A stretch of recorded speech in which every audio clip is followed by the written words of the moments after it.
KD यार, तेरे तेज दिमाग के साथ साथ ना तेरे सेंस ऑफ ह्यूमर का भी जवाब नहीं है। हाँ, पर वो क्यों अशोक? क्योंकि इतने सारे प्रश्न हैं जीवन में जिनको उत्तर ही नहीं मिलता। तो हंस लेना अच्छा।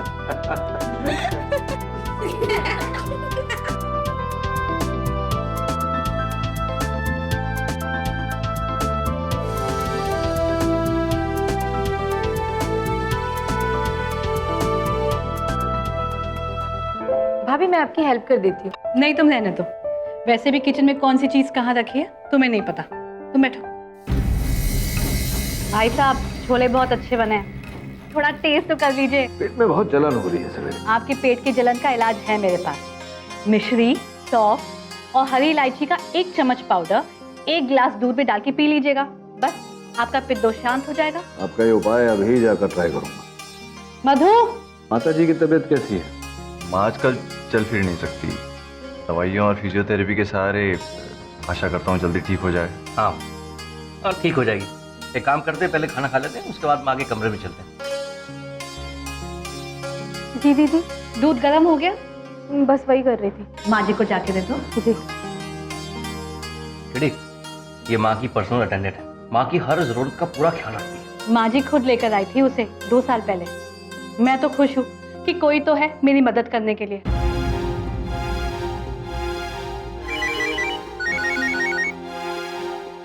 एक्सक्यूज।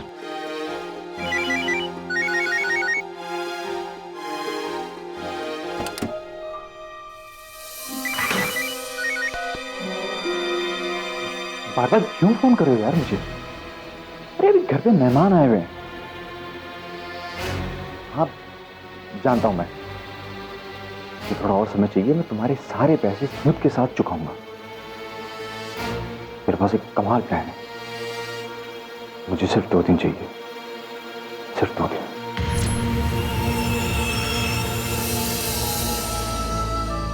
माँ देखो, केडी मिल रहा है आपसे। कैसी है माता जी? बहुत अच्छा किया केडी बेटा, जो तुम चले आए। अब इस उम्र में तो जिस सुबह आंख खुल जाए ईश्वर का परोपकार समझना चाहिए, वरना अब तो कभी भी बुलावा आ सकता है। अरे माँ, कैसी बातें कर रही हो? अभी तो तुम्हें अपने पोते और पोती की शादी करवानी है। अशोक सही कह रहा है। वर्तमान जैसा दिखाई देता है वैसा होता नहीं, और अतीत भी वैसा नहीं होता जैसा हम जानते हैं, क्योंकि अतीत के पन्नों में ही मेरी पोती का भविष्य छुपा है। लेकिन उससे पहले मुझे केडी बेटे से अकेले में कुछ बात करनी है।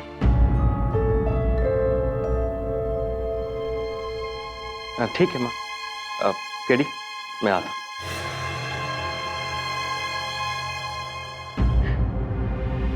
कुछ दिनों में कोई मुझे मार डालेगा। तू वादा कर, जब मेरा कत्ल होगा तू मुझे इंसाफ दिलाएगा। माता जी, कुछ नहीं होगा आपको। आप प्लीज ऐसी बातें ना करें। वादा करके तू पता लगाएगा।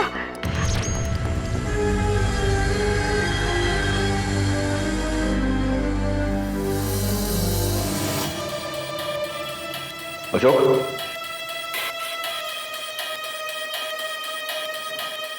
बड़ी तो विचित्र बात कर दी माता जी ने। कह रही थी कि अपने प्राण को लेकर, अपनी सुरक्षा को लेकर थोड़ा सा परेशान है, चिंतित है वो।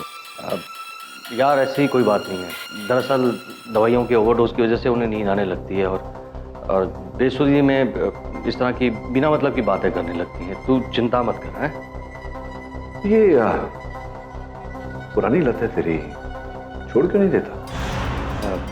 नहीं यार, ऐसी कोई बात नहीं। शराब तो मैं कब की छोड़ चुका। आदत होना बुरी बात है, और उस आदत की गुलामी करना उससे भी अधिक बुरी बात है। कोशिश कर, तेरी सेहत का सवाल है। हो सकता है तो छोड़ दे। चल।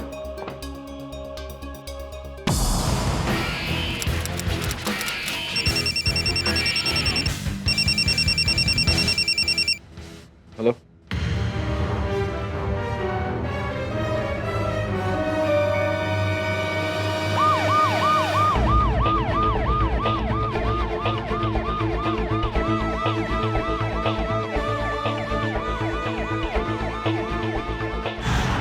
मुझे मार डालेगा। तू वादा कर, जब मेरा कत्ल होगा मुझे इंसाफ दिलाएगा।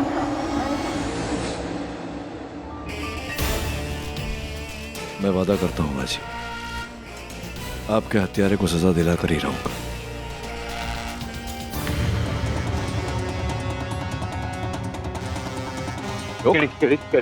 प्लीज मेरी हेल्प कर। मैंने कुछ नहीं किया मैंने यार। ये लोग कह रहे हैं कि मैंने अपनी माँ को जहर दे के मार दिया।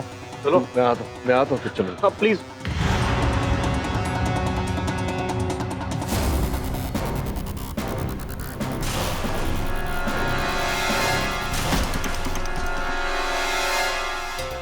आखिर कोई सोच भी कैसे सकता है कि मैं खुद अपनी माँ को। केडी मेरी बात का यकीन कर कि जो कुछ भी हो रहा है ना बहुत गलत हो रहा है भाई। तू धीरज रख अशोक। कैसे रखूं? किसी ने मेरी माँ की जान ले ली है, पास चली गई है केडी। केडी तू जानता है ना मैं अपनी माँ को कितना प्यार करता हूँ, जानता है ना मेरे भाई। अशोक मैं समझता हूँ अशोक, भरोसा रख मुझ पर, सब ठीक हो जाएगा। लेकिन मेरा भरोसा मत तोड़ना।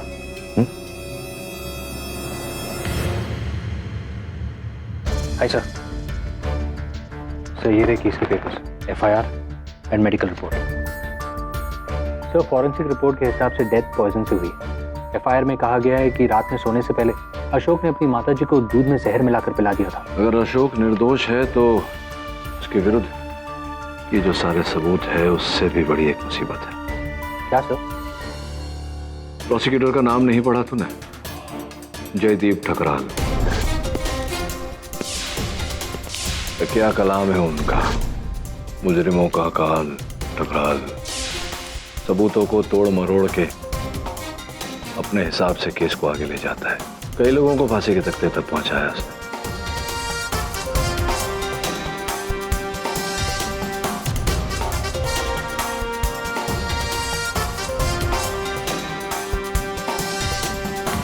मिस्टर केडी पाठक, ठकराल साहब, बहुत तारीफ सुनी है आपकी। आपके बारे में भी बहुत सुना है ठकराल साहब। ये भी सुना है कि आपको किसी की तारीफ सुनना पसंद नहीं। फिर तो आपने ये भी सुना होगा कि मुजरिमों का काल है ठकराल। ये केस क्यों लिया आपने? किसी को वचन दिया है ठकराल साहब, जो अपने शब्द का नहीं वो अपने रब का नहीं। लेकिन पाठक साहब, केसेस जुमलों से नहीं सबूतों से जीते जाते हैं, तथ्यों से जीते जाते हैं। इतने वर्ष वकालत करने के बाद एक बात सीखा हूं ठकराल साहब, सत्य हमेशा सत्य नहीं होते। Wish you all the best. Your honour, मैं अदालत का समय बचाने के लिए जाना चाहता हूं, इसलिए इस केस को सिर्फ 2 बातों में बयान कर देता हूं। पहली बात तो ये कि मुल्जिम अशोक सक्सेना एक शराबी और नाकारा व्यक्ति है जिसने दूध में जहर मिलाकर अपनी मां यानी कि मिसेस सक्सेना की हत्या कर दी।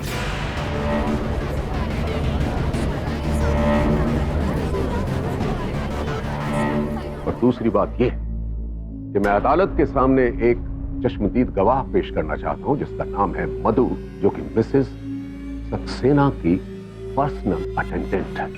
अनुमति है।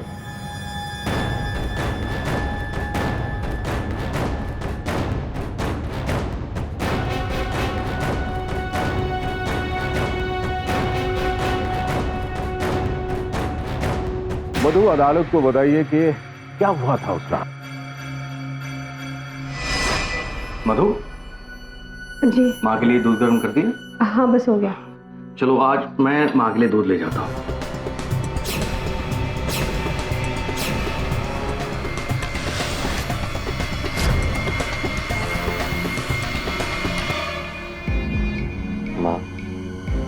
माँ मुझे प्लीज माफ कर देना, प्लीज। सर अगली सुबह जब मैं माँ जी के कमरे में गई तो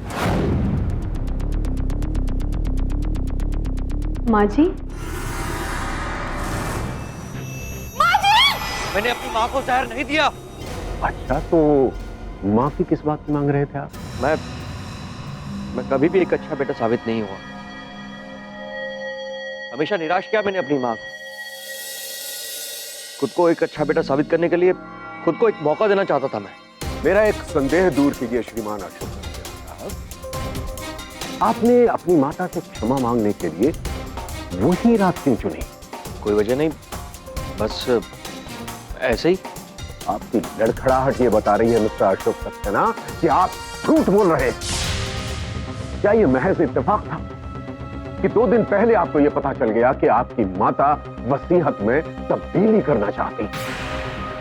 क्यों ना अशोक सक्सेना की शराब की लत और नाकारापन से इनकी मां मिसेस सक्सेना बहुत दुखी थी और इस बात को लेकर मां बेटे में झगड़े हुआ करते थे और सारा परिवार इस बात से वाकिफ। लेकिन 2 दिन पहले एक खास बात हुई ऑनर। मिसेस सक्सेना ने अपने खानदानी वकील रवि यादव को फोन किया। जी यादव जी, जैसा मैंने बोला था वैसे बदलाव कर दिए हैं ना वसीयत में। वसीयत के कागज लेकर घर आ जाइएगा। जी मिस्टर अशोक सक्सेना, आपको ये डर था कि कहीं आपकी मां आपको उनकी जायदाद से बेदखल न कर दी, इसलिए बदली हुई वसीयत पर दस्तखत करने से पहले आपने उन्हें मार दिया। झूठ बोल रहे हैं आप। मैं झूठ बोल रहा हूं? मैं? मुजरिमों का काल है ये टकरार, और बहुत जल्द आपको भी ये पता चल जाएगा मिस्टर अशोक सक्सेना।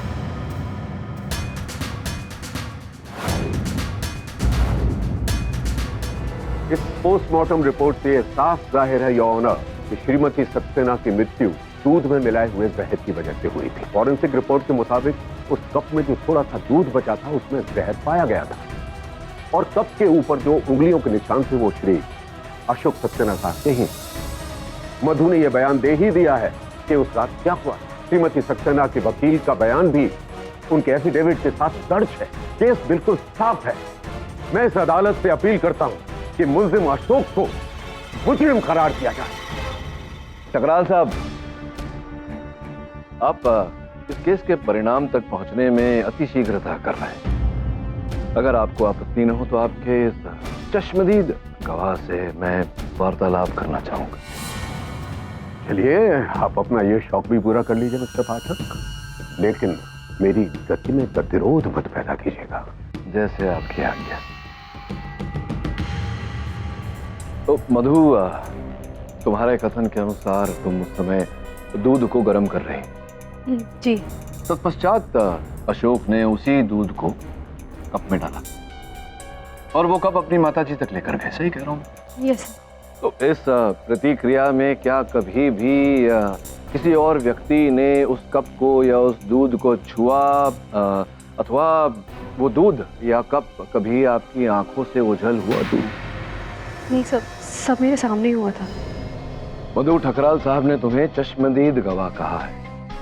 चश्मदीद गवाह वो होता है जो हत्या को होते हुए देखता है या हत्या की प्रतिक्रिया को देखता है। क्या तुमने अशोक को उस दूध में या उस कप में जहर डालते हुए देखा?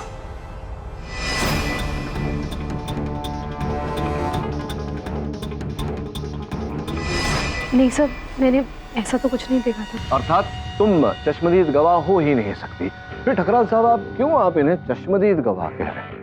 क्योंकि पाठक साहब, फॉरेंसिक रिपोर्ट के मुताबिक उस कप में बचे हुए दूध में विष था और ये सिद्ध हो चुका है। कप में जो बचा हुआ दूध था उसमें जहर था। बात तो उचित है ठकराल साहब की, जिसका ये अर्थ होता है, अब ये संभावना उजागर होती है कि वो जहर कप में जो दूध था उसमें नहीं मिलाया गया, किंतु जिस बर्तन में वो दूध गर्म हो रहा था उसमें मिलाया गया था और बर्तन में दूध आप ही गर्म कर रही थी। तो ये संभावना तो है अब मधु की वो विष दूध में आपने मिलाया हो। आपने मिलाया था।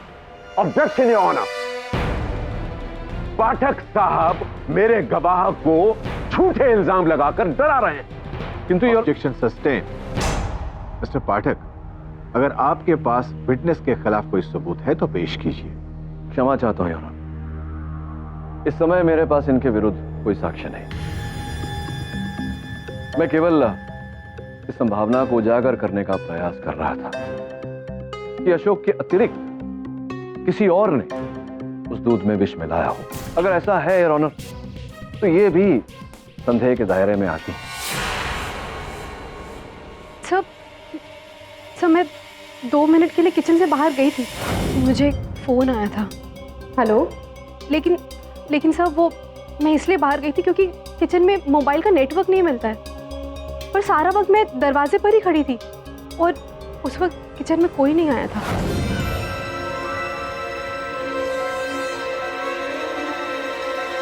अंत में 2 ही प्रश्न पूछूंगा तुमसे मधु, केवल हाँ या ना में उत्तर देना। क्या यह सत्य है कि उस रसोई घर में एक द्वार और है जो डाइनिंग रूम की ओर खुलता है? हाँ लेकिन जितना पूछा जाए उसी का उत्तर दीजिए, हाँ या ना में। क्या यह भी सत्य है कि जिस द्वार के बाहर तुम खड़ी होकर अपने दूरभाष यंत्र पर वार्तालाप कर रही थी, वहां से वो दूसरा द्वार दिखाई नहीं देता है? हाँ सच है। बैठिए आप।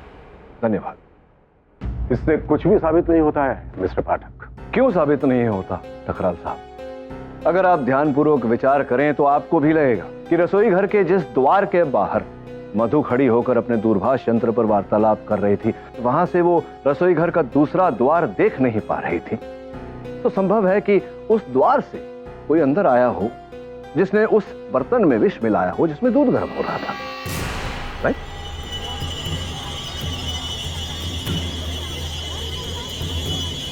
योर ऑनर, इस संभावना के चलते मैं अदालत से निवेदन करता हूं कि जिस बर्तन में मधु ने दूध गर्म किया था उस बर्तन की फोरेंसिक्स जांच की जाए, और जब तक जांच की रिपोर्ट नहीं आ जाती इस केस को यहीं स्थगित किया जाए। ग्रांटेड। इस केस की अगली सुनवाई रिपोर्ट आने के बाद ही होगी। The court is adjourned. Sir हो सकता है ये काम मधु का हो। नहीं वरुण, माता जी को मारने का कोई कारण नहीं था मधु के पास, और अगर मधु मारना चाहती तो माता जी के खाने पीने की चीज में, उनके दूध में विष मिलाकर उन्हें नहीं देती, क्योंकि वो जानती थी कि हर कोई उस घर में जानता है कि माता जी के खाने पीने की चीज सिर्फ मधु ही देती थी उन्हें। तो संदेह सीधा उस पर जाता। संभव है कि हत्यारा चाहता था कि संदेह मधु पर जाए, इसीलिए विष दूध में मिलाकर दिया, और उसी समय दुर्भाग्यवश अशोक, जो कभी अपनी माताजी के लिए दूध नहीं लेकर जाता था, उसी रात दूध अशोक लेकर गया। इस आरोप में वो फंस गया। बड़ा ही पेचीदा मामला है। अगर ऐसा हुआ हो तो फिर वो तीसरा व्यक्ति कौन था जिसने विष डाला, और कैसे प्रवेश किया उसने उस रसोई घर में? ये बहुत बड़ा प्रश्न है वरुण। सर आपने अदालत में बोला था ना वो दूसरा दरवाजा, हो सकता है कोई उस दूसरे दरवाजे से आया हो। हाँ, उस रसोई घर में दूसरा दरवाजा है लेकिन बंद है। रसोई घर की ओर वहां गैस के सिलेंडर रखे हैं और पीछे की ओर डाइनिंग रूम की ओर शेल्फ रखे हैं। दरवाजा खुल ही नहीं सकता। आया कैसे फिर वो तीसरा व्यक्ति? और रसोई घर में तो उस रात मधु और अशोक के अतिरिक्त और कोई था भी नहीं।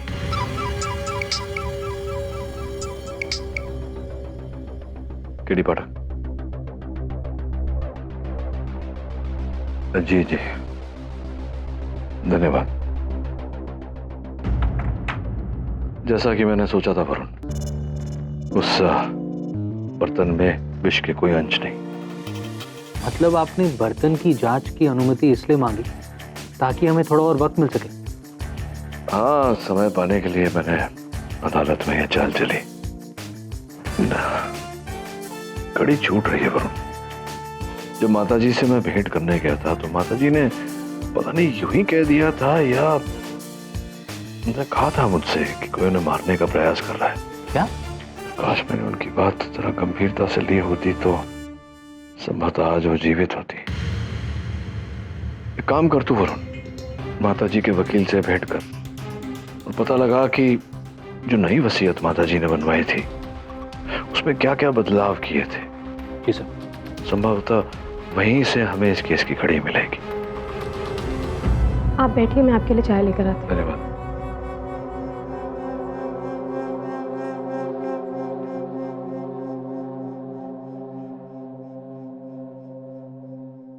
अरे नैना, सुनो,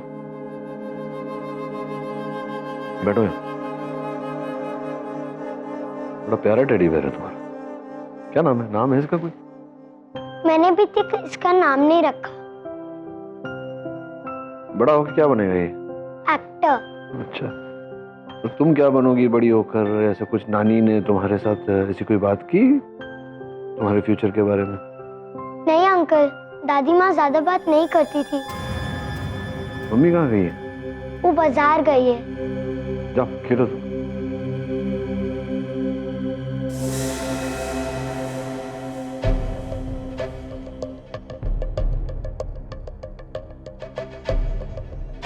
ये जो होगा, कप में दूध दिया गया था माता जी को, तो सेट है उसका और भी कप है? नहीं सर, असल में उस कप का इस्तेमाल बाबूजी करते थे, माँ जी ने बताया था मुझे। और उनके जाने के बाद माँ जी उसी कप में चाय या दूध पिया करती थी। तुम ही देती थी उन्हें? हाँ सर, मैं ही दिया करती थी। पर मेरा विश्वास करिए, माँ जी की जान लेने के बारे में तो मैं सपने में भी नहीं सोच सकती हूँ। माँ जी तो मुझे अपने परिवार वालों की तरह प्यार करती थी। जरा उनके शयन कक्ष में।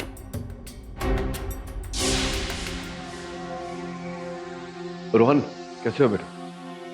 ठीक हो अंकल?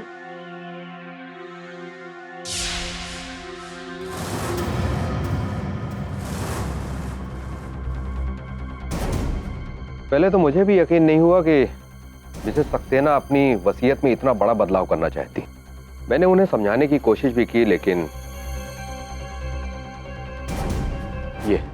ये रही उनकी नई वसीयत। लेकिन कानूनन ये किसी काम की नहीं है, क्योंकि इस पर मिसेस सक्सेना के दस्तखत नहीं है।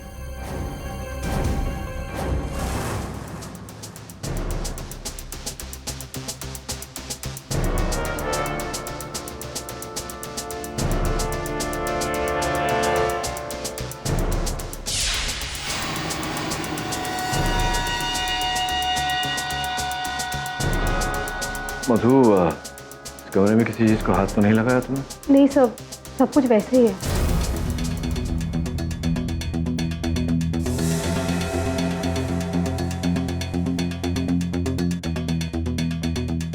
अतीत के पन्नों में ही मेरी पोती का भविष्य छुपा है।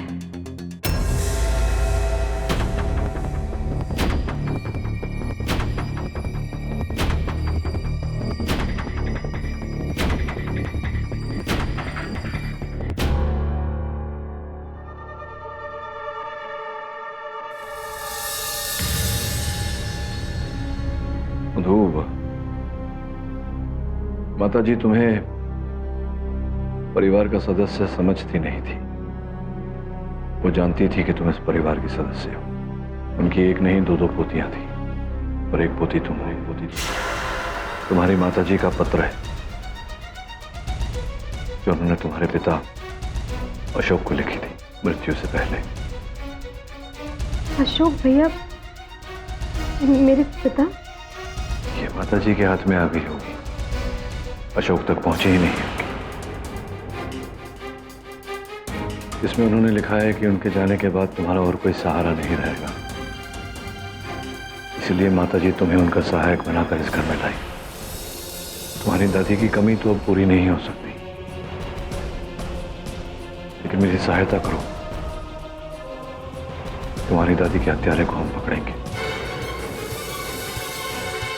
उस रात जब मैं माताजी से मिलने आया था, मुझे ऐसा लगा कि उनकी बातों से मैं आभास हो गया है कि कोई उन्हें मारना चाहता है। क्यों हुआ? क्यों उन्हें ऐसा लगा होगा मधु? क्या तुमने कुछ देखा, सुना इस घर में? कोई विचित्र घटना? किसी पर संदेह है तुम्हें?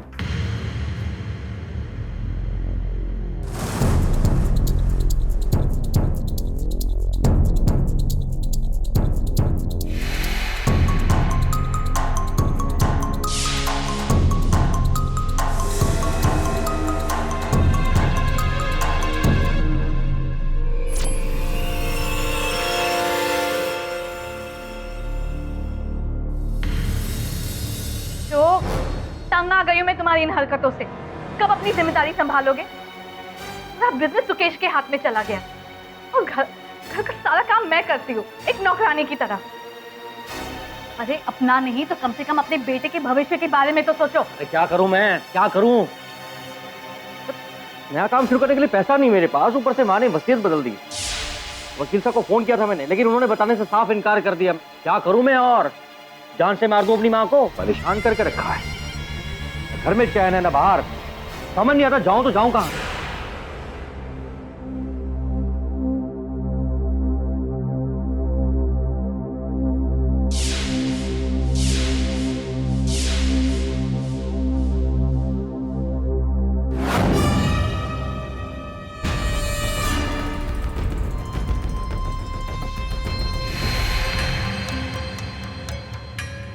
माँ जी, अब ना मैं भी आपकी हर ज़रूरत का ध्यान रखूंगी।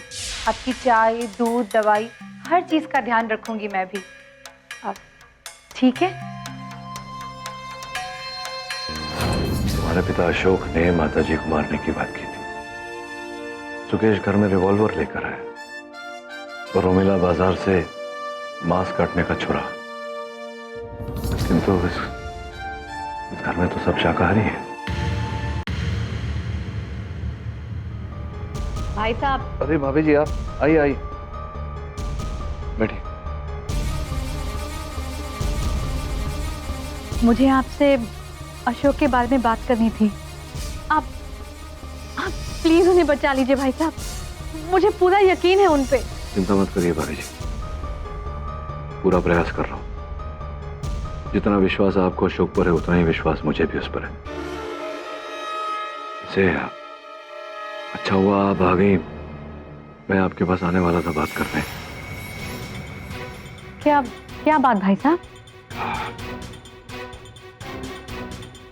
मैं चाहता हूं कि आप ये चिट्ठी पढ़ें।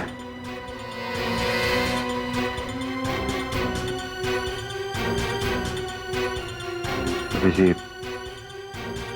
मधु अशोक की बेटी है। ये आप क्या बोल रहे हैं? आपके विवाह के पहले की बात है।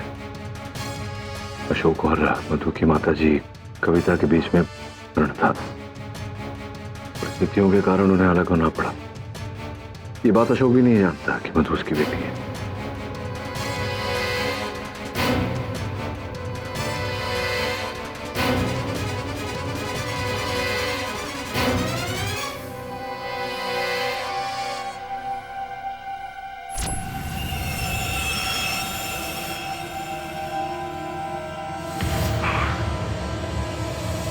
वरुण, वरुण। Yes sir. एक काम कर वरुण, सक्सेना परिवार के हर सदस्य पर नजर रख। और सुन, जाने से पहले अपना टेबल साफ कर ले। बिखरा हुआ पड़ा हो सब कुछ। कल सवेरे बिजली आएगी तो नाराज हो। Right sir. सर पता नहीं आजकल मिसेस बिलमौरे को सारी चीजें जमा कर रखने की बीमारी हो गई। ये अच्छी आदत है, हर वस्तु अपने स्थान पर रखी।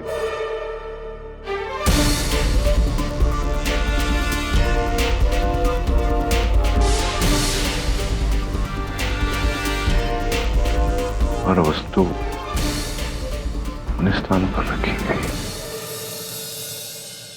अदालत की कार्रवाई शुरू की जाए। सुकेश, जिस रात माताजी की हत्या हुई, क्या उस रात आप उनके शयन कक्ष में गए? नहीं, बिल्कुल नहीं। अच्छा, ये कुछ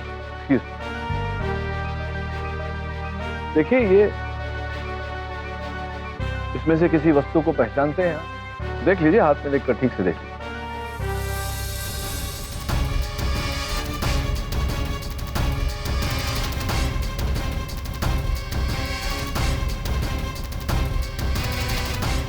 में से किसी भी चीज को नहीं पहचानता। मैं भी नहीं पहचानता। ये क्या मजाक कर रहे हैं आप पाठक साहब? ये मजाक नहीं है टकराल साहब, ये ओसीडी। ओसीडी अर्थात ऑब्सेसिव कंपल्सिव डिसऑर्डर। ये एक मानसिक रोग है जिसमें रोगी हमेशा ये सुनिश्चित करने का प्रयास करता है कि बत्ती जल रही है या नहीं, द्वार की कुंडी लगी है या नहीं। हर वस्तु को अपने सुनिश्चित स्थान पर क्रमांक अनुसार लगाता रहता है। जिस प्रकार से सुकेश जी ने इस ट्रे पर हर चीज अपने व्यवस्थित स्थान पर रखी है। क्यों सुकेश जी, आप ओसीडी से पीड़ित हैं?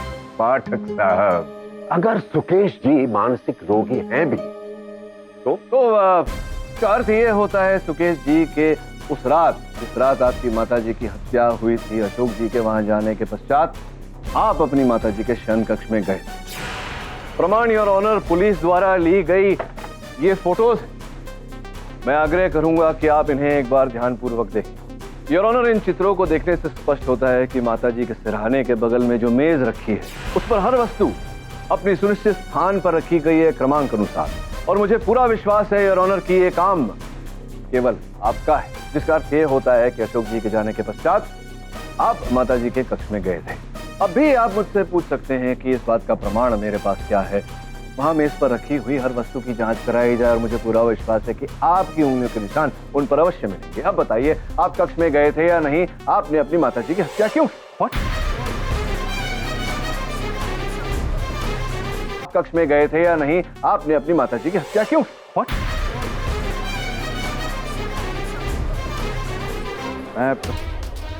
मैं माँ के पास गया था, मैंने झूठ बोला पहले आपसे। मगर मैंने माँ को नहीं मारा, मैं अपनी माँ को क्यों मारूंगा?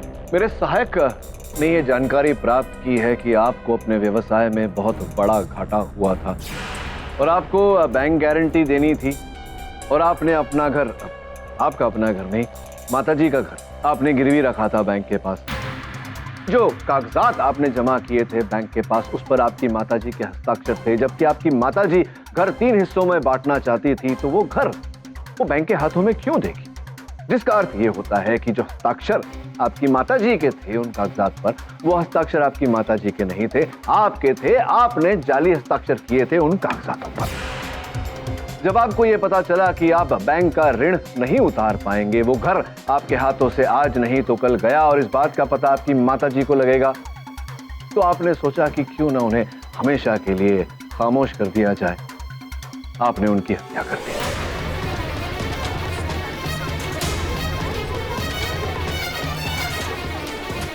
Order order, silence. ये भी पता लगा सुकेश जी कि आपने घर में रिवॉल्वर रखा हुआ है। संभवतः आप अपनी माताजी को गोली मारना चाहते थे। फिर आपने सोचा कि आपका रिवॉल्वर अगर आप चलाएंगे, गोली मारेंगे अपनी माताजी को, तो बात बाहर आएगी, आप फंस जाएंगे। आपने सोचा क्यों ना जहर देकर मार दिया जाए उन्हें, ताकि आप पर कोई संदेह ना करे। वो रिवॉल्वर मैंने अपनी सेल्फ डिफेंस के लिए ली थी। मेरी परिवार को मारने की धमकियां मिल रही थी मुझे, मैं क्या करता? वाह वाह वाह, क्या बात, बहुत अच्छी जांच की है आपने पाठक साहब। लेकिन हमने भी थोड़ी सी जांच की और हमारे सामने भी कुछ चीजें आई। सुकेश जी अपनी माता के पास गए और उन्होंने सब कुछ सच सच उगल दिया। और श्रीमती सक्सेना ने बैंक में फोन करके अपने फिक्स डिपॉजिट से कर्जे की एक किस्त भी अदा कर दी। और बैंक ने एक योजना बनाई जिसके तहत सुकेश जी इंस्टॉलमेंट्स में कर्ज अदा कर सकते थे। और उसके लिए बैंक के मैनेजर खुद सुकेश जी के यहाँ आए और श्रीमती सक्सेना के साथ बैठकर ये डील की गई। योर ऑनर, ये हैं उस डील के कागजात। तो पाठक साहब, सुकेश जी के पास अपनी माता को मारने की कोई वजह नहीं थी, कोई कारण नहीं था, बल्कि वो आभारी थे अपनी माता के। तो पाठक साहब, आपसे मेरा आग्रह है कि अगली बार आप जब जांच करें, रिसर्च करें, तो जरा बेहतर तरीके से कीजिएगा, तथ्यों पर आधारित। योर ऑनर, मैं रोमिला जी को कटघरे में बुलाकर उनसे प्रश्नोत्तर करना चाहूंगा, अगर आप अनुमति दें तो। रोमिला जी, कृपया बताएं, ये गृह कार्य में अचानक आपकी रुचि कैसे जागी? भाभी हमेशा घर का सारा काम करती थी और सारी तारीफें भी उन्हें ही मिलती थी, और मुझे सिर्फ उनके ताने। तंग आ गई थी मैं उन पर डिपेंड होके। किंतु ये बताइए कि एक शाकाहारी घर में आप मांस काटने का बड़ा छुरा उपलब्ध करके क्यों लेकर गई? Objection your honour. किस बात का ऑब्जेक्शन? आपकी सूचना के लिए हत्या चाकू से नहीं हुई। अग्रवाल साहब, मैं भली भांति जानता हूँ कि हत्या उस विष से हुई है जो दूध में मिलाया गया, और वो दूध आपने खरीदा था बाजार से। बताइए, आपने खरीदा था? पाठक साहब, जी, क्या कह? दूध वाले बर्तन में विष नहीं था, ये रिपोर्ट आ चुकी है और ये सिद्ध हो चुका है। विष उस प्याले में था जिसमें थोड़ा सा दूध रह गया था, और उसे आपके क्लाइंट अशोक सक्सेना के अतिरिक्त किसी और ने नहीं छुआ था। इसलिए हत्या की है अशोक सक्सेना ने। हाँ, मैंने किया है। चुप। मैंने किया है ये। चुप, क्या कह रहे हो? चुप। ये सच है केडी, मैं नहीं मारा अपनी माँ को, मैंने दिया उसे दूध में जहर। मैं नहीं मारा अपनी माँ को, मैंने दिया उसे दूध में जहर।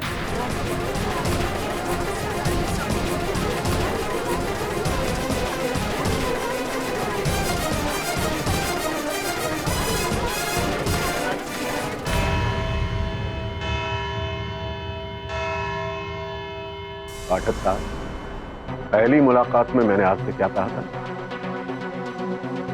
मुजरिमों का काल है ये ठकरा। अद्भुत बात है पर सुकेश की जांच में इतनी बड़ी चूक कैसे हो गई तुझसे? I am really sorry sir. मैं बाकी के पेपर्स बैंक से लेकर आया था लेकिन फाइल करना भूल गया। वरुण का मिस्टेक नहीं है केडी, मेरा मिस्टेक है। वरुण तो पेपर्स तुम्हारे टेबल पर रखा था, पर क्लीनिंग के टाइम पे मैं गलती से गलत फाइल में रख दी। बिली, झूठ मत बोलिए। मैं देख रहा हूँ मेज पर कल मैं रात को जहाँ कलम रख कर गया था, कलम वही है, राइटिंग पैड भी वही है। आपने मेज की सफाई की नहीं, वरुण को बचाने के लिए आप झूठ बोल रही हैं।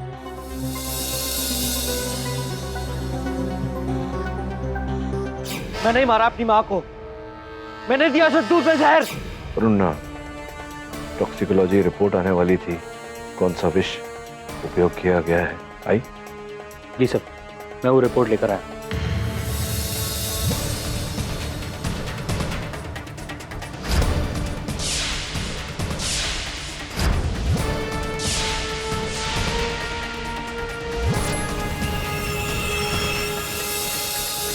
तो आपने अपनी माताजी की हत्या की उनके दूध में विष मिलाकर? हाँ, मैंने की। आपने अपनी माताजी को मारा। अदालत को बताइए अशोक, कौन सा विष मिलाया था आपने दूध में? वो याद नहीं आ रहा या मेरे प्रश्न का उत्तर है ही नहीं आपके पास? वो कोई बात नहीं, मैं बताता हूं। किंतु उससे पहले योर ऑनर, मैं इनकी पत्नी लीना को कटघरे में बुलाने की अनुमति चाहता हूं। सर्वप्रथम योर ऑनर, मैं अदालत को यह जानकारी देना चाहूंगा कि दूध में जो विष मिलाया गया था जिसके कारण माताजी की मृत्यु हुई, उसका नाम ज़ैक्सोनिटिन है। 6 आयुर्वेदिक औषधियों का मिश्रण है योर ऑनर। ये औषधियां आयुर्वेद में अलग अलग रोग की चिकित्सा के लिए अलग अलग प्रकार से इनका उपयोग किया जाता है। और लीना जी, आपको तो अधिक मात्रा में आयुर्वेद का ज्ञान होगा, आपके पिताश्री बहुत महान वैद्य हैं। आपके पेट की जलन का इलाज है मेरे पास। मिश्री, सौंफ और हरी इलायची का 1 चम्मच पाउडर 1 गिलास दूध में डाल के पी लीजिएगा, बस आपका पित्त दोष शांत हो जाएगा। बहुत बहुत आभार मानता हूँ आपका कि जो नुस्खा आपने दिया था मुझे आयुर्वेदिक, उससे बहुत लाभ हुआ मुझे। जहाँ हम आयुर्वेदिक की बात कर रहे हैं तो मैं आपसे ये पूछना, योर ऑनर, ये क्या अनर्गल बातें चल रही हैं? पाठक साहब के मुवक्किल श्रीमान अशोक सक्सेना जी ने इकबाल जुर्म कर लिया है। अब ये फालतू में अदालत का वक्त जाया कर रहे हैं। योर ऑनर, ठकराल साहब को तो वकालत में वर्षों का अनुभव है। पिछली सुनवाई में इन्होंने मुझे सलाह दी थी मुफ्त में योर ऑनर कि जब भी मैं केस का अध्ययन करूं तो उसे ठोस रीत से करूं। वैसा ही मैंने किया। मेरे सहायक ने पता लगाया कि अशोक के घर के निकट 3 आयुर्वेदिक औषधि की दुकान है। तीनों दुकानों पर वो गया, अशोक और लीना जी का चित्र लेकर। उसमें से एक दुकानदार ने लीना जी को पहचाना। मात्र इतना ही नहीं योर ऑनर, उस दुकानदार ने मेरे सहायक वरुण को एक बिल की कॉपी दी, जो बिल आपके नाम पर पड़ी गई थी लीना जी, जब आपने वो 6 औषधियां वहां से ली थी जिनसे आपने विष बनाया था। योर ऑनर, उस विष को कभी दूध में मिलाया ही नहीं गया। उस विष को बनाकर लीना ने उस कप पर रगड़ दिया था जिस कप में माताजी दूध पिया करती थी।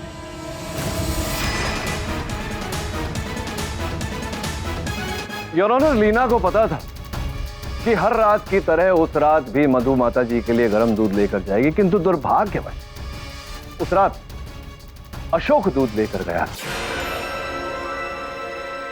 योर ऑनर, पिछली सुनवाई में ठकराल साहब ने एक बात उठाई थी। ये कहा था कि उस कप को अशोक जी के अतिरिक्त अगर किसी ने छुआ ही नहीं तो किसी और का उस दूध में विष मिलाना संभव ही नहीं। इसी बात को अशोक समझ गया। यार, वो जानता था कि घर का सारा काम लीना ही करती है, और यही बात इस कटघरे में रोमिला ने भी कही थी। भाभी हमेशा घर का सारा काम करती थी। वो जानता था कि उसके अतिरिक्त केवल उसकी पत्नी लीना ने उस कप को छुआ, और उसकी पत्नी लीना ने ही उस कप में विष घोला। लीना जी, अब मैं आगे कहूं या बाकी की राम कहानी आप सुनाई? हाँ मैंने किया, वो सब कुछ किया जैसे आपने बताया।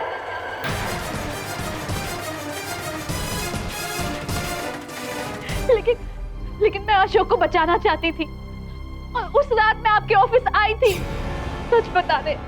लेकिन उसके पहले आपने मुझे अशोक की उस नाजायज औलाद के बारे में बता दी। मैं अंदर ही गुस्से से पागल हो गई थी। मैंने तुम्हारे लिए क्या कुछ नहीं किया अशोक, और तुमने मुझे ये सिला दिया। लीना, ये क्या कह रही हो तुम? लीना जी, बहुत बड़ी भूल कर दी आपने। मैं समझता हूं कि आपने जो किया अपने बच्चों का भविष्य बचाने के लिए किया, क्योंकि आपको ऐसा लगा कि माताजी आपके पति अशोक को अपनी धन संपत्ति से बेदखल करने वाली है, किंतु ऐसा नहीं था। वो केवल मधु का नाम उस वसीयत में जोड़ना चाहती थी। आपको समझने में भूल हो गई। The defence, rest your honour. तमाम गवाहों और सबूतों को मद्देनजर रखते हुए यह अदालत लीना सक्सेना को दोषी पाते हुए उस पर मुकदमा चलाने का हुक्म देती है, और साथ ही अशोक सक्सेना को इस केस से बाइज्जत बरी करती है। The case is closed.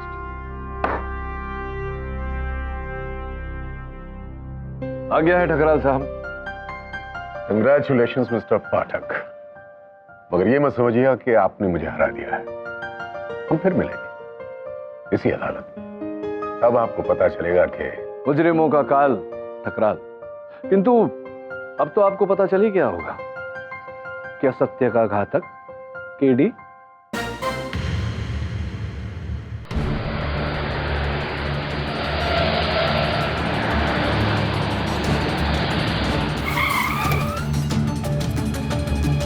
Ankita दीदी, अंकिता दी, ये रोगी, मैंने कुछ नहीं किया, मैंने नहीं मारा उसे, मैंने नहीं मारा उसे, चित्तू नहीं मारा। आप यहाँ की रात को क्या कर रही हैं? ये तो कहाँ है?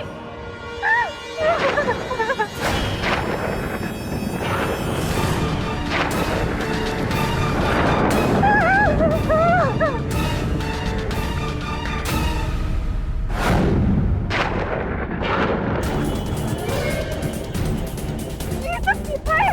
क्यों है ये सब?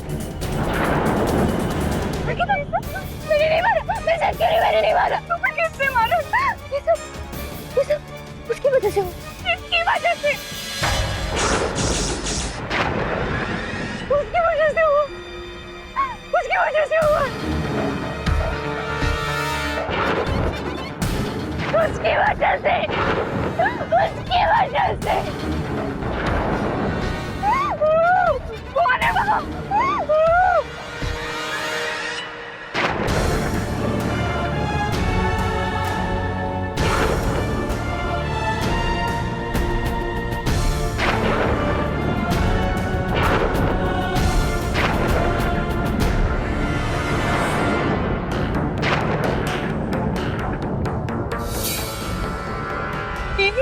यहाँ तो कोई भी नहीं है। भाई, गाड़ी के अंदर वो दरवाजा खोल के देखो, गाड़ी के फ्रंट सीट पे है वो।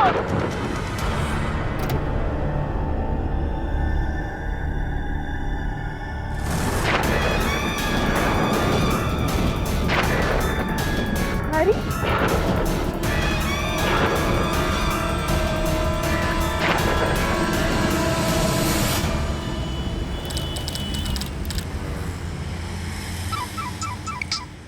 हेलो, केडी, कैसे हो मेरे दोस्त? कौन? डॉन, और डॉन की तलाश 12 मुल्कों की लड़कियां कर रही हैं। I am Don. तुम क्या उतने ही बुरा दिखते हो जितना बेसुरा तुम गाते हो? देखना चाहोगे? फ्रेंड्स बुक पर हो?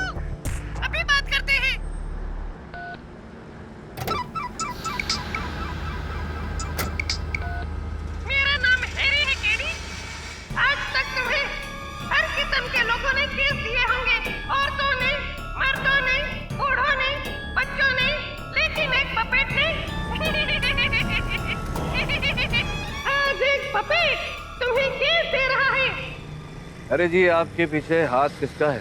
मेरे पीछे किसी का हाथ नहीं, और इस केस में उसका भी हाथ नहीं। किसका? अंकिता वोरा का, जिसे पुलिस ने अपने पति की जान लेने के लिए पकड़ा है। माय लॉर्ड, वो बेकसूर है। देखो भाई, तुम जो भी हो, ये मजाक मेरे साथ। किसी को खून के इल्जाम में फंसाना मजाक नहीं है कैरी, और मुझसे बेहतर तुम जानते हो इस बात को। इसीलिए गोल चौकी, पुलिस स्टेशन, अंकिता वोरा, फौरन वहाँ पहुँचो। Over and out.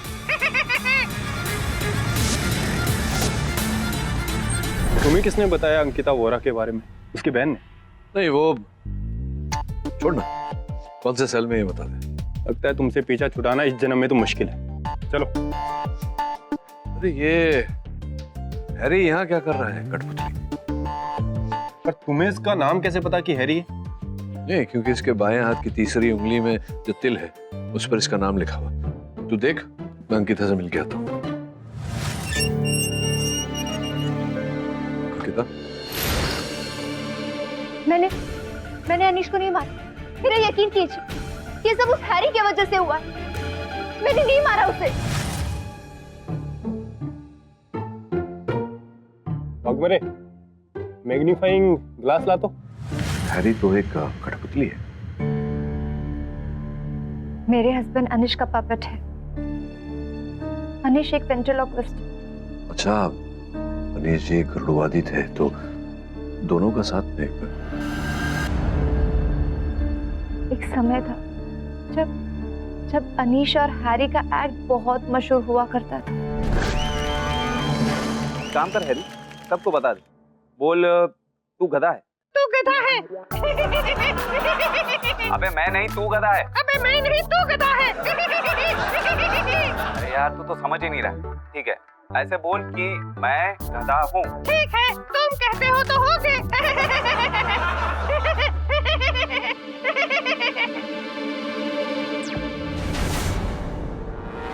ये क्या किया तुमने?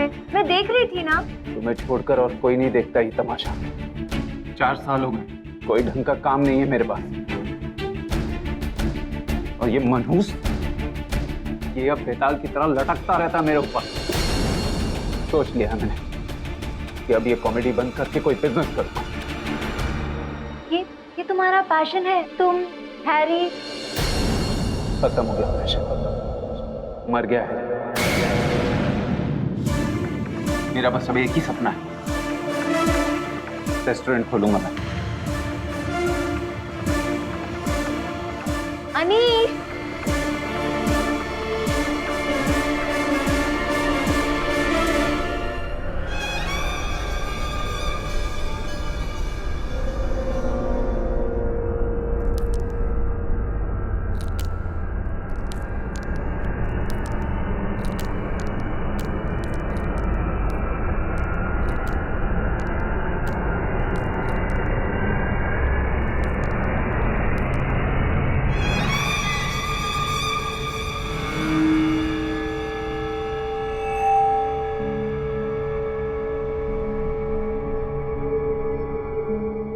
बिजनेस करेगा? तेरा बिजनेस मैं जानता हूँ अनीश। तेरे पति का चक्कर चल रहा है।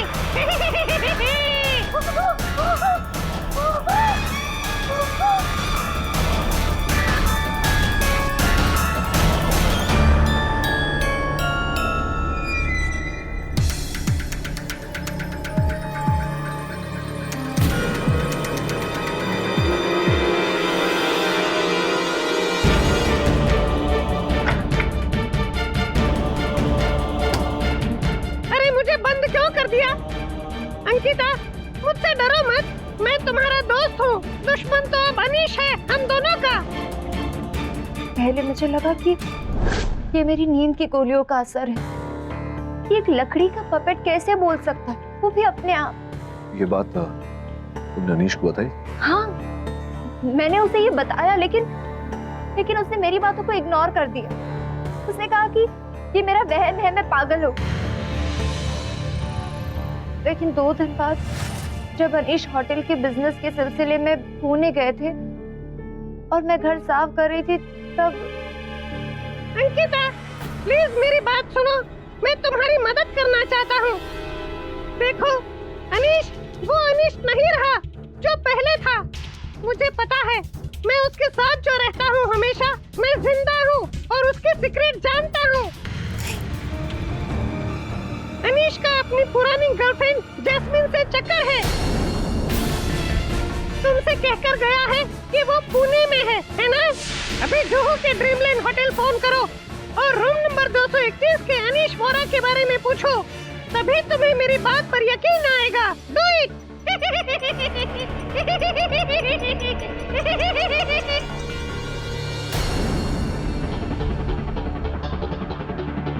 Hello, hotel dreamland, room number 231, mister Anish Vora से बात कर सकती हूँ? हेलो। अरे अरे मत करो बाबा, स्टॉप। हेलो हेलो, पता नहीं कौन पागल।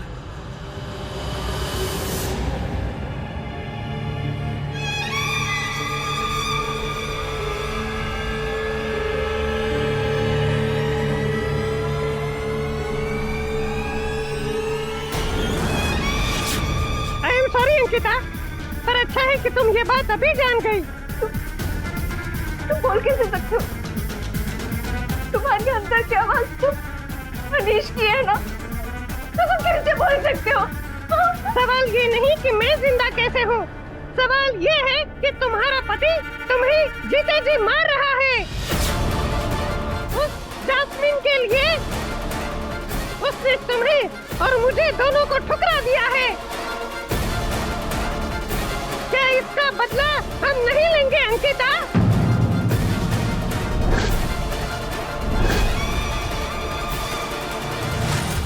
हाँ तो अंकिता जी, आपको इस गुड्डे ने आपके पति के अफेयर के बारे में बताया? जी, बहुत ही दिलचस्प कहानी है आपकी मिसेस अंकिता। हाँ फिर बताइए आगे क्या हुआ? हर दिन हैरी मुझे अनीश के बारे में नए नए राज बताने लगा, जिससे कि अनीश के ऊपर जो शक था वो धीरे धीरे सच में बदलने लगे। उसके काले पेंट की दाईं जेब में देखो, फिल्म के 2 टिकट मिलेंगे।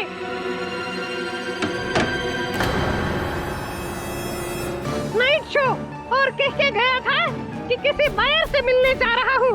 झूठा। उसके बैग में टोलाराम ज्वेलर्स की एक रसीद है, 2 लाख के एक हार की।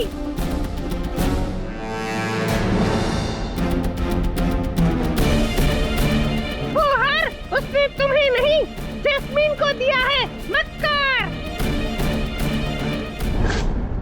तो स्ट्रेंज बात यह है कि इतना कुछ आपको पता था, उसके बावजूद आपने अपने पति को कन्फ्रंट नहीं किया? किया ना, मैंने उनसे बात की, लेकिन वो मेरी बातों को टाल देते थे। वो कहते थे कि ये सब मेरा वहम है, मैं पागल हो गई हूँ। पर तुमने किससे बताइए? हाँ, क्या कर रही हो तुम? किससे बात कर रही? पागल हो गई हो तुम?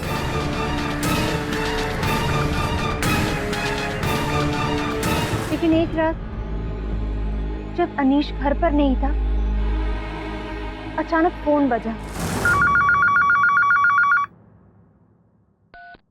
हेलो अंकिता, अनीश, क्या हुआ? मुझे बचा लो, वो मुझे मार डालेगी। कौन मार डालेगी? जैस्मिन। अंकिता तुम सही थी, मैं इस वक्त चाइना स्विच करो, प्लीज हो सके तो आ जाओ। अनीश! अनीश!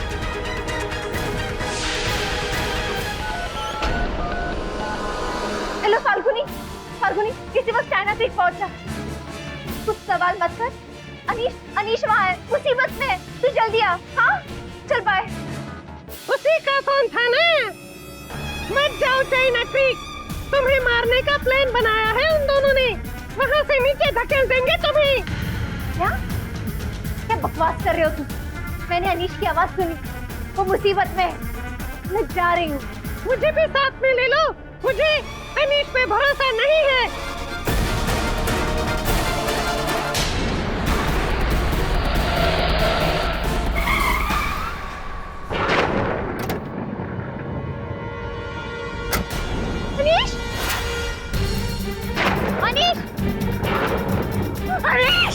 मुझे बचा लो।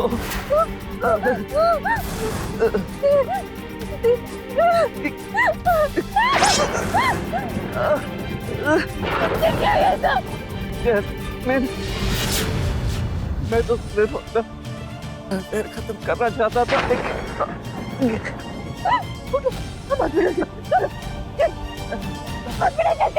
चलो। नहीं अंकित, यही मेरी सजा। कह रही हो तुम? हो सके तो मुझे माफ कर देना। I love you Ankit, I love you.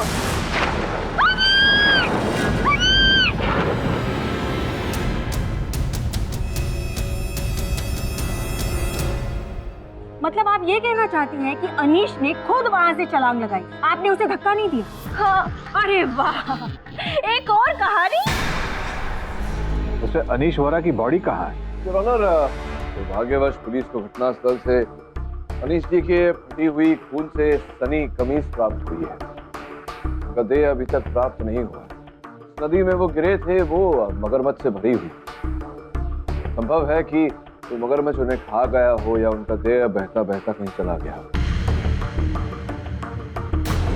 Your honour, ये चाकू जिस पर अंकिता जी की उंगलियों के निशान बरामद हुए हैं, ये सब कुछ बयान कर रहा है।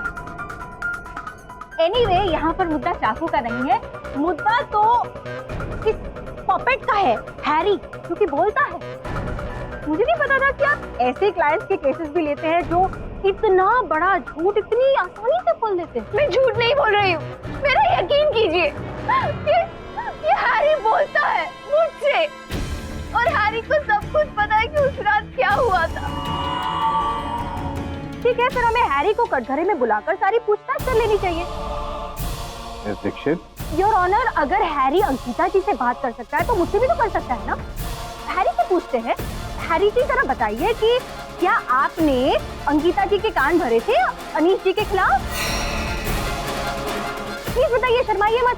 देखिए, मैं आपको कुछ नहीं होने दूंगी, प्लीज। मिस्टर पाठक, ये मुझसे तो बात ही नहीं, प्लीज। उर्मी जी, ये अदालत है, try not to be ridiculous.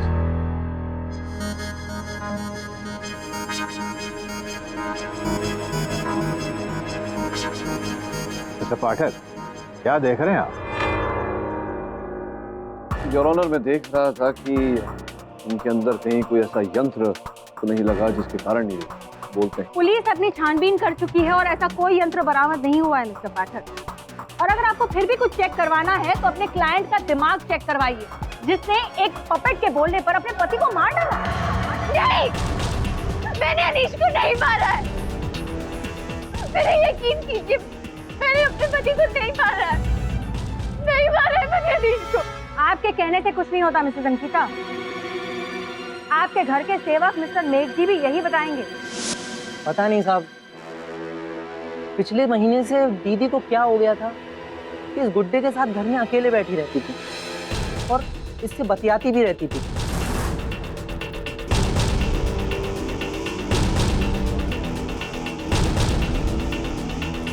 तो क्या तुमने पपेट को इनसे बात करते हुए देखा या सुना? कैसी बात कर रही हैं आप, ये तो एक बेजान चीज है। क्या तुम मानते हो कि तुम्हारी ये जो मैडम है वो थोड़ी सी, अब क्या कहें, ज्यादा दिनों तक घर में अकेले रहने से शायद दीदी का दिमाग सनक गया है।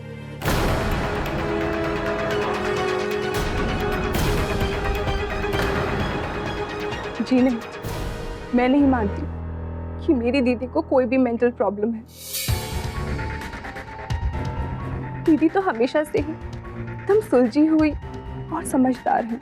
तो अच्छा, आप बताइए, आपने कभी हैरी को आपकी दीदी के साथ बात करते हुए सुना, या आपकी दीदी ने आपसे कभी कुछ ऐसा कहा? दीदी ने कभी मुझसे ऐसा कुछ नहीं कहा। और मैं तो मणिपाल में थी, अपने कॉलेज में। दीदी से ज्यादा बात ही नहीं हो पाती थी। और जज साहब, अगर मेरी दीदी कह रही हैं कि उन्होंने जीजू को नहीं मारा, तो वो सच ही बोल रही हूँ। इसका फैसला अदालत करेगी, आप नहीं। थैंक। एक मिनट, मैं भी कुछ पूछना चाहता हूँ इनसे। ये बताइए कि आप जैस्मिन जी के बारे में क्या जानते हैं?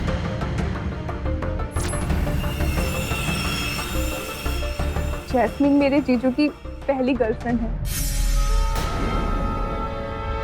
दरअसल शादी से पहले उन दोनों की शादी होने वाली थी, पर फैमिली इश्यूज की वजह से उन दोनों की शादी नहीं हो पाई।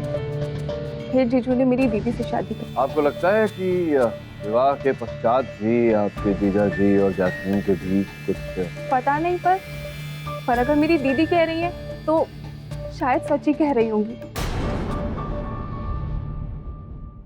योर ऑनर, मैंने जुहू के ड्रीमलैंड होटल से पता करवाया।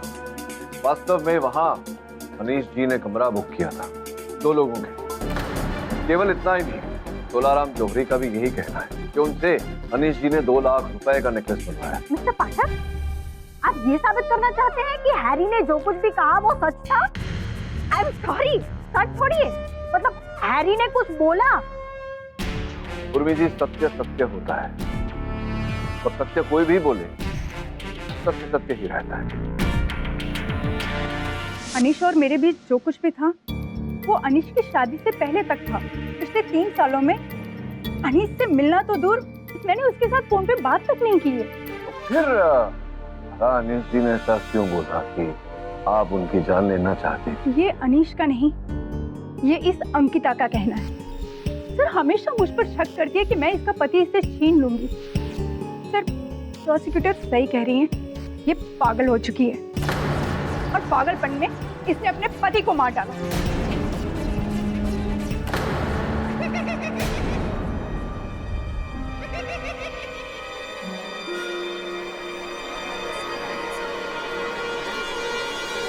तो कौन हंस रहा है अदालत में? Please keep quiet. क्या कह रही थी आप? उस रात मैं मुंबई में ही नहीं थी। इलेक्ट्रॉनिक इंजीनियर की कॉन्फ्रेंस हो रही थी अहमदाबाद में, मैं वहीं पर थी सर। लेकिन Who is breaking the decorum of the court? Please keep quiet.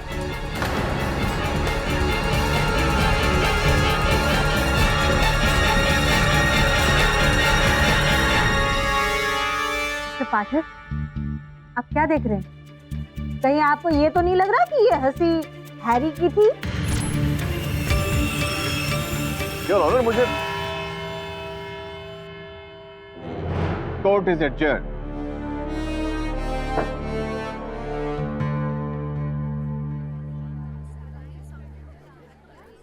अरे दवे, ये पुतला पुलिस के पास कब से है? क्राइम सीन उसी रात। मुझे आपत्ति ना हो तो मैं 1 दिन के लिए रख लूं। पर केडी, ये इस केस का अहम सबूत है। सबूत से क्या अर्थ है? ये चश्मदीद गवाह है। नहीं, पर तो फिर 1 दिन के लिए मुझे देने में क्या है? अच्छा ठीक है, रख लो। शायद ये पुतला तुम्हें खूनी का नाम बता दे। वैसे मिस्टर पाठक, आपने बताया नहीं ये केस आपको मिला कैसे? आपने भी तो नहीं बताया कि आपने घर में बिल्ली पाल ली। आपको कैसे? छोड़िए, मैं चलता हूँ, केस की तैयारी करता हूँ।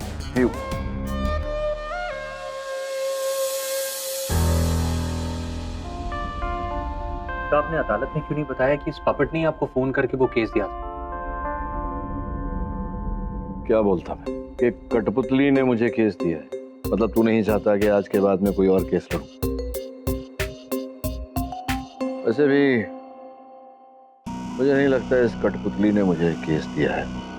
वो आवाज संभवतः असल हत्यारे की है या किसी ऐसे व्यक्ति की जो इस हत्याकांड से जुड़ा हुआ है। सोचने वाली बात है वरुण, ये जो कठपुतली है ये दवे के पास था, पुलिस स्टेशन में था, तो वहां से कोई क्यों और कैसे मुझे फोन करेगा? दवे ने तुम्हारे को सटाने के लिए। इस पपेट ने ही आपको कॉल किया होगा। आइए, पधारिए। आप किस आधार पर कह रहे हैं कि इस कठपुतली ने मुझे फोन किया? सर, मेरा नाम अभिरूप सूद, मैं कलेक्टर, एंटीक कलेक्टर। और ये पपेट कोई आम पपेट नहीं। अनीश ने चाइना के एक मशहूर जादूगर आइन कम चैन से इसे खरीदा था। तो प्राचीन समय में चाइना में ऐसे कई पपेट्स थे जो जादूगर अपने पास रखते थे। कहते हैं कि उनके मरने के बाद उनकी आत्मा उनके पपेट्स में चली जाती थी। अच्छा, तो कहने का तात्पर्य ये है कि हैरी के अंदर किसी चीनी जादूगर का रूह? पॉसिबल है सर। इसीलिए तो ये पपेट मैं आपसे खरीदना चाहता हूँ, तो बताइए कितने का चेक दूं मैं आपको? अव्वल तो ये कठपुतली मेरी नहीं है। इसका मालिक तो मर गया और मालकिन जेल में, तो इस बेचारे अनाथ पपेट को नहीं गोद ले लेता। भाई दे, ये मेरा कार्ड है, अगर आप चाहें तो आप अपनी क्लाइंट से इसे देखने की परमिशन ले सकते हैं। वैसे यकीन मानिए ये पपेट मामूली नहीं है। चलता हूँ।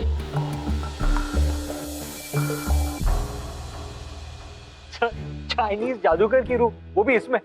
Isn't it funny, sir? How is it possible? Anish को अंकिता ने नहीं मारा। अब मेरे कान बज रहे हैं यहाँ पर सचमुच। I am going home KD, इसको पहले बाहर निकालो फिर मैं आऊंगी।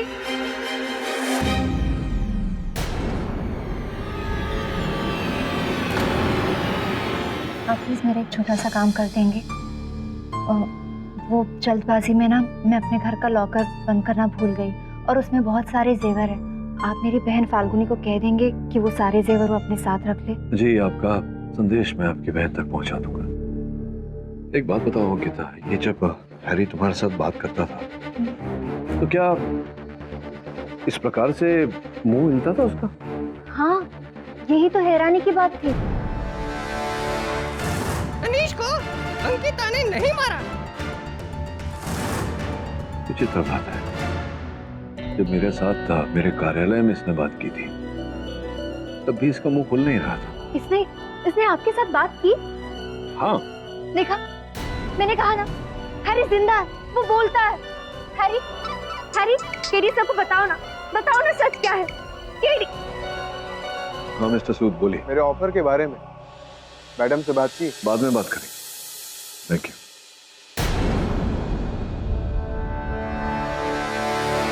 दीदी ने कहा है कि मैं उनकी कुछ पर्सनल चीज़ों को पैक करके अपने साथ रख लूँ। इन सबको मैं लॉकर में रख दूंगी। और वैसे भी नेक्स्ट वीक तो मैं खुद ही बाहर जा रही हूँ।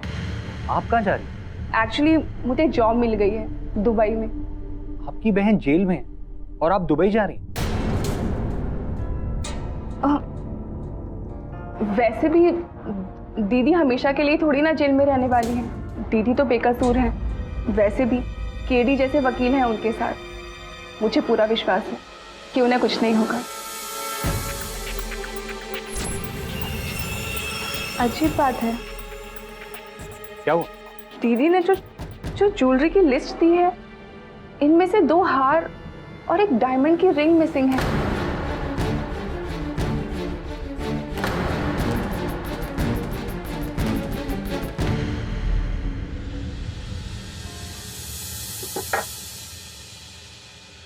बस से मिस्टर पाठक, आपने बहुत जल्द डिसाइड कर लिया। हाँ, डिसाइड तो करना ही था। कल केस की सुनवाई है। वैसे दिन कौन सा है कल? कल फ्राइडे।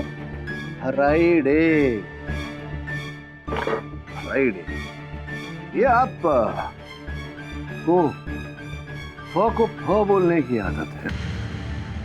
और भाई आस्किंग, यही आदत हमारे हैरी साहब में भी है। फ बोल। केस कॉल, फॉरन, फ्री, ऑफर। भाई ऐसा तो नहीं कि आप ही की ध्वनि है हैरी सर में। एक सलाह देता हूँ आपको, जब नकली मूंछ लगाते हैं ना हम, थोड़ी गोंद ज्यादा लगानी चाहिए, नहीं तो निकल जाती है, जैसे कि आपकी अभी निकल रही है। अब निकाल लीजिए, पूरा निकल तो गई है। बाबा, बिना मूंछ के अच्छे लग रहे हैं आप, एकदम कॉलेज बॉय वाली लुक आ रही है। केडी सर, मुझे माफ कर दीजिए सर, मैंने कुछ नहीं किया। अभी देखिए, किया तो आप ही नहीं है। ये केस भी मुझे आप ही ने दिलवाया है हैरी के द्वारा। लेकिन ना, क्यों मुझे शंका हो रही है कि वो जो हैरी था वो ये हैरी नहीं था, ये हैरी वो हैरी नहीं है, कोई और ही हैरी है। जी हाँ, वो डुप्लीकेट था। चलिए, अभी अब बोल ही रहे हैं सब कुछ, तो ये भी बोल दीजिए कि आप हैं कौन और क्यों कर रहे हैं इसे। मैं बताता हूँ, मैं आपको सब बताता हूँ। नया सुराग में जो इस केस को हिला देगा। केस तो हिल चुका हुआ, केस को हिलाने वाले से मिलिए, हमारे अनिरुद्ध सूद साहब, है ना? नहीं, दिव्यकांत चक्रवर्ती। क्या बात, कहानी में एक और ट्विस्ट। क्या पुलिस को अनीश वोरा की बॉडी मिली? जी नहीं और ऑनर, खोज चल रही है लेकिन उनकी शरीर का कोई अता पता नहीं। ऐसा प्रतीत होता है कि मगरमच्छ उन्हें पूरी तरह से खा गए हों। योर ऑनर, इसलिए बेहतर है कि हम असल हत्यारे की खोज करें। हाँ, तो मेघ जी, 2 हार, 1 हीरे की अंगूठी। अब मैं कुछ समझा नहीं।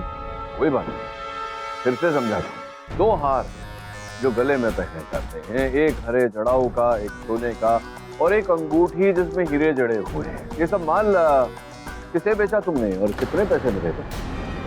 आई ऑब्जेक्ट योर ऑनर, इसका इस केस के साथ कोई ताल्लुक है ही नहीं। योर ऑनर, ताल्लुक है और कुछ ही क्षणों में मैडम को पता चल भी जाएगा कि क्या ताल्लुक है। बताओ बताओ, जल्दी करो, समय नहीं है हमारे पास, अब हत्यारे को भी ढूंढना है। बताओ कहाँ बेचे थे, कितने पैसे मिले? साहब आप क्या कह रहे हो, मुझे कुछ समझ में नहीं आ रहा। नहीं समझ में आ रहा है? ये देखिए, ये 2 हार और ये हीरे की अंगूठी जो तुमने चुराए, तुमने बेचे थे, पकड़ के लाए हैं, तुम्हारे घर से बरामद हुआ है ये माल। साहब ये सब तो नामुमकिन है। नामुमकिन कैसे है? तुम्हारे घर से निकला है भाई। साहब नकली है ये सब। ये सब नकली है, कैसे पता तुम्हें? असली तो मेरे। असली तो कहाँ है? मेरे भाई के घर पर। झूठ बोला था तुमने इन्हें फंसाने के लिए। हाँ। चलो अब सच बताओ क्या है? मुझे लगा दीदी और साहब के अलावा और कोई तो नहीं जानता है कि घर में क्या गायब है, इसलिए मैं दीदी को पागल। अर्थात तुमने तब झूठ बोला था। सत्य ये है कि तुम्हारी मेम साहब अंकिता जी का दिमागी संतुलन, मानसिक संतुलन सब ठीक है। साहब अभी तो मुझे अपने संतुलन की फिक्र हो रही है, क्योंकि सच्चाई ये है कि अंकिता दीदी उस गुड्डे से बातें करती थी और ये गुड्डा भी उनसे बातें करता था। साहब मैंने बहुत सारी भूतों प्रेतों की कहानियां सुनी है और अब देख भी लिया। साहब ये गुड्डा जिंदा है, दीदी से बातें करता है,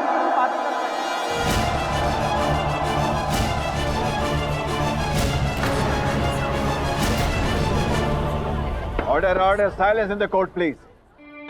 योर ऑनर, मुझे लगता है ये अंकिता जी के साथ साथ मेघराज का भी इलाज करवाना पड़ेगा। गुरु जी, हो सकता है कि अगर एक व्यक्ति बोले तो झूठ बोले, किंतु अगर 2 व्यक्ति वही बात बोले तो संभव है कि उसमें कुछ ना कुछ सच्चाई हो। क्या ये हैरी, ये पपेट बोलता है? जी। पाठक, आप कब से ऐसी अंधविश्वासी बातों में यकीन करने लगे? उर्मी जी, जब इस अंधविश्वास के पीछे का विज्ञान मैं अदालत में खोलूंगा, आप भी विश्वास करने लगे। क्यों जैस्मिन जी, आप इंजीनियर हैं ना, इलेक्ट्रॉनिक्स इंजीनियर? हाँ तो पूछ रहा था, आपने पढ़ा है इलेक्ट्रॉनिक्स इंजीनियरिंग? देखिए सर, मैं नहीं जानती कि आप क्या कहना चाहते हैं, पर मैं आपको इतना बता दूं कि इस केस से मेरा कोई कनेक्शन नहीं है। कनेक्शन तो है ना, सीधा सीधा अनीश ने कहा था कि आपने उसे चाकू मारा। सर प्लीज, मैं पहले भी कह चुकी हूँ कि मैंने अनीश को नहीं मारा मैंने अनीश को। इनफैक्ट मैं उस रात मुंबई में ही नहीं थी। पता नहीं मेरी बात क्यों नहीं समझते, मैंने नहीं मारा।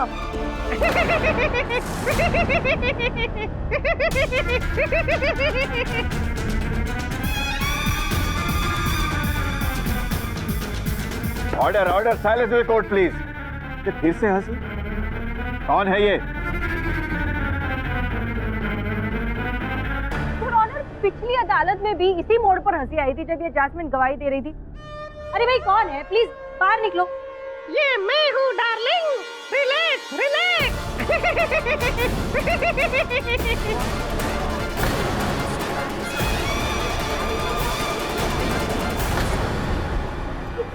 सुना आपने ये? This is impossible। क्यों? मैं बोल क्यों नहीं सकता? हेलो जज साहब, कैसे हैं आप? क्या हो रहा है? हाँ, आप कहो तो मैं डांस भी कर सकता हूँ, लेकिन मेरी पीठ में दर्द है, इसलिए आज नहीं।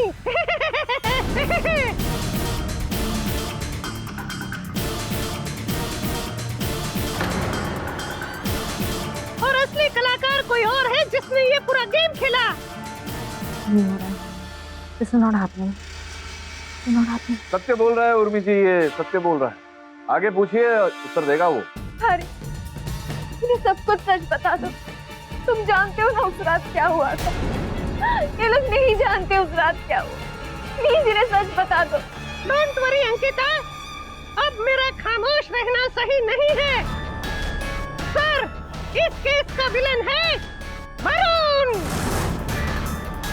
वरुण कटघरे में आकर बताएगा और साथ में वो बक्सा भी ले आना दोस्त।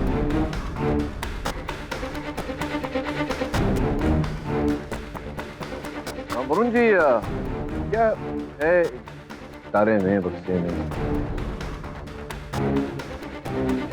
पिताजी, मुझे लग रहा है कि ये सारा आपका सामान है। देखिए, इसमें तो मेरी निजी चीजें और गहने हैं जो मैंने फाल्गुनी से कहा था कि वो घर से ले जाए। गणेश देव की मूर्ति, ये जेवर, कंगन, दांत। ये दांत तो अनीश का है, उसका नकली दांत है।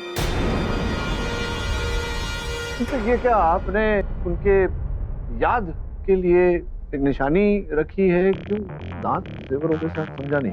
नहीं, इस नकली दांत के बारे में फाल्गुनी से मैंने कभी नहीं कहा। योर ऑनर, पता नहीं था फाल्गुनी को इस दांत के बारे में। अगर आप अनुमति दें तो उन्हें यहाँ बुलाकर पता लगवा। बुलाओ, आ जाओ फाल्गुनी, आ जाओ।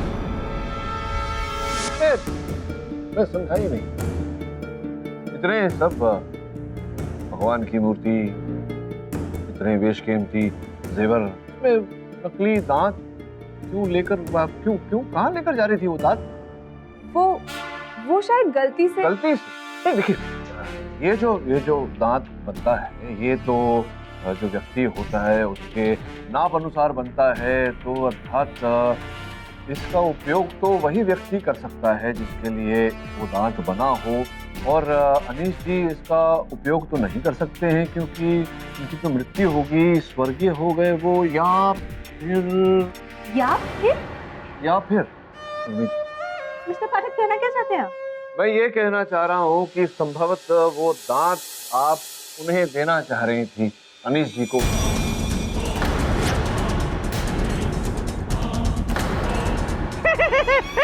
कहानी में ट्विस्ट है।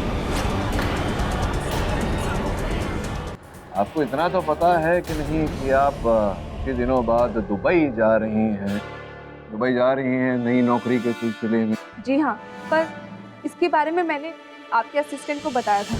हाँ बताइए। लेकिन आपने ये नहीं बताया था मेरे सहायक को कि आप जिस फ्लाइट से जा रही हैं JW494, आपकी जो सीट बुक की गई है उसके 4 सीट आगे जो सीट रिजर्व की गई है 23J, उस पर कौन बैठा है? और वो बुकिंग आप ही के ट्रैवल एजेंट ने की है। उसकी जो पासपोर्ट और वीजा की फॉर्मेलिटी की गई थी उसकी कुछ सूची है मेरे पास। निर्मल राय का वीजा एप्लीकेशन फोटो देखिए। क्यों मुझे ऐसा लग रहा है कि ये अनीश जी जैसा चेहरा है इनका मुख। योर ऑनर, निर्मल राय अर्थात अनीश वोरा।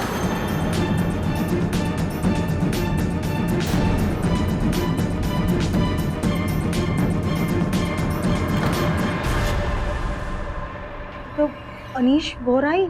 अनीश जी जिनकी हत्या का केस चल रहा है, उनकी हत्या हुई नहीं, हत्या वो अभी तक जीवित है।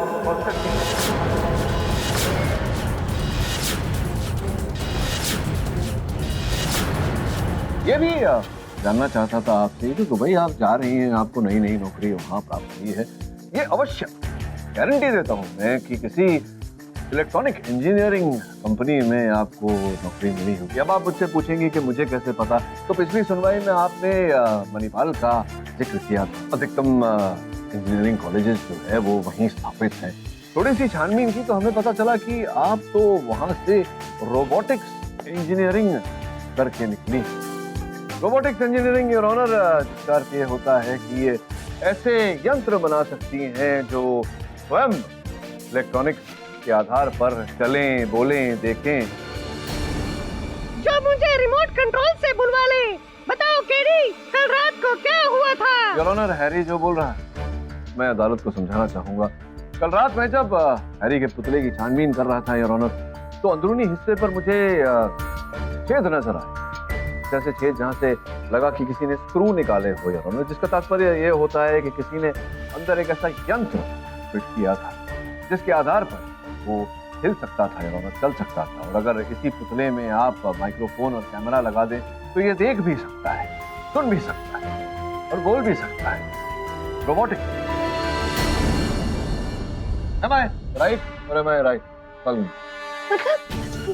मतलब हैरी का बोलना, मुझे देखना, सुनना, ये सब उसके अंदर फिट हुए कैमरा और माइक की वजह से था। जी अंकिता जी।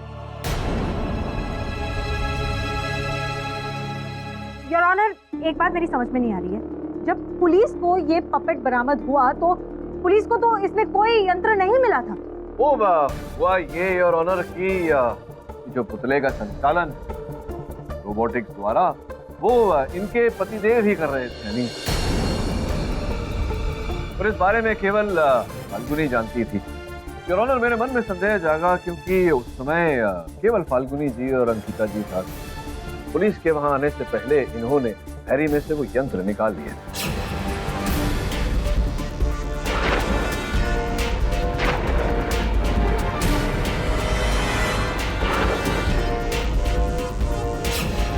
फाल्गुनी ऐसा क्यों करेगी? यही तो अनीश और फाल्गुनी की मिली भगत थी। एक सेकंड, ये पुतला अभी क्यों बोल रहा है? मिस्टर पाठक, आपने इसमें कोई मशीन फिट किया है? योर ऑनर, मैंने इस गुड्डे में कोई यंत्र नहीं, पूरा का पूरा इंसान फिट किया हुआ है। चतुर्मुखी जी आइए, पधारिए बाहर, आइए।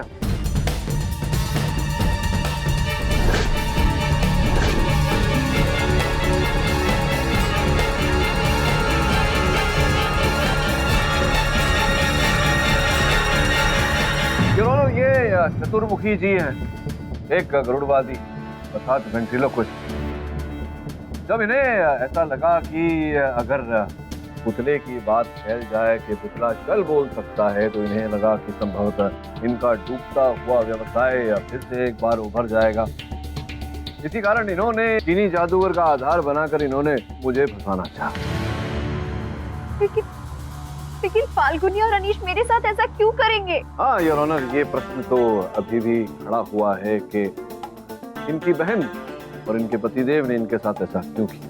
स्पष्ट है योर ऑनर, दोनों एक दूसरे से प्रेम करते थे, नए देश में जाकर नया जीवन जीना चाहते थे, इन्हें रास्ते से हटाकर। एक और बात था योर ऑनर, इनके जेल जाने के बाद, इन्हें दंड मिलने के बाद, इनके पिताजी की पूरी धन संपत्ति इनकी बहन की हो जाती। झूठे है सब, साबित कीजिए, मैंने ऐसा कुछ नहीं किया जज साहब। विचित्र जग है फाल्गुनी जी, ये व्यक्ति आईना देखने के बाद भी मुंह फेर लेता है। चलिए कोई बात नहीं, आइए इंस्पेक्टर साहब, पधारिए।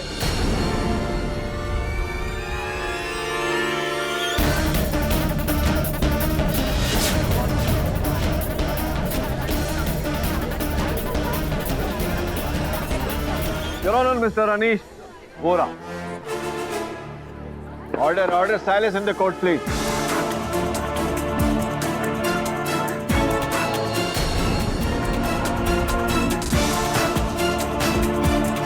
The defense manager.